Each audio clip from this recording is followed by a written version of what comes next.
मैं ज़िक्र कर रहा था कि पश्चिमी दार्शनिक हुए हाइडेगर नाम के 20वीं शताब्दी की शुरुआत में ही जर्मनी की बात है। जब जर्मनी विश्व युद्धों की दुनिया में आ गया था, उस समय की बात है। उन्होंने एक बड़ी गहरी बात कही। उन्होंने कहा कि हम लोग ज़िंदगी जीते रहते हैं, किसी से लड़ते हैं, किसी से प्यार करते हैं, फिर झगड़ा करते हैं, लड़ते हैं, सफल होते हैं, किसी को हराते हैं, किसी से हारते हैं तो नफ़रत पाल लेते हैं, हराते हैं तो ये भाव मन में आता है कि मैंने हरा दिया, मैं विजेता हूँ।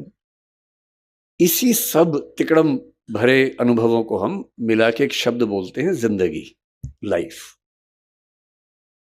लेकिन कभी-कभी ऐसा होता है ज़िंदगी में कि अचानक कोई इंसिडेंट होता है।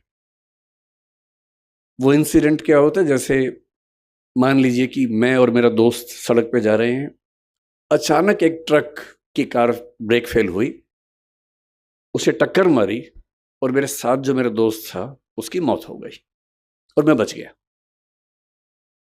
अब जो मुझे एहसास होगा, उस एहसास का मतलब है नथिंगनेस, शून्यता। उस मोमेंट पे, उस क्षण में ये लगता है कि क्या है ज़िंदगी में ऐसा? और मैं जो इकट्ठा करने में लगा हूँ, मैं जो ताकत के पीछे भाग रहा हूँ, मैं जिस 8 साल बाद की प्रमोशन के लिए अभी से रात-दिन जुटा हुआ हूँ, ये सब तो 1 सेकंड का खत्म होने का वाला खेल है। जिस ज़िंदगी का 1 सेकंड बाद का अता-पता नहीं है, भरोसा नहीं है, कल सुबह मैं उठूँगा भी या नहीं, ये भी नहीं पता है, और मैं ऐसी ज़िंदगी जी रहा हूँ जो 10 साल बाद मैं ये बन जाऊँगा, 18 साल बाद मेरी प्रमोशन ये होगी, मैं सेक्रेटरी बन जाऊँगा या मैं हाई कोर्ट का जज बन जाऊँगा। इस अनुभव में जो लोग थोड़े ज़्यादा सेंसिटिव हैं, संवेदनशील हैं, वो इस अनुभव को झेल नहीं पाते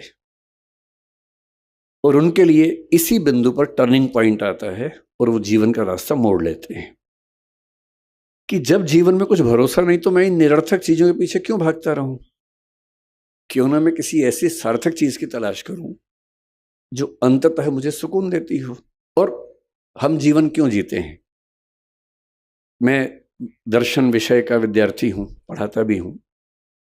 भारत के, दुनिया के सब दार्शनिकों को पढ़ने पढ़ाने की प्रक्रिया में मैंने पाया कि अंततः सभी के मन में एक ही बात है, अलग-अलग शब्दों से कहते हैं, और वो ये है कि जीवन का अंत इसी बात पे है कि मुझे सुकून मिले, मुझे आनंद मिले, मुझे सुख मिले।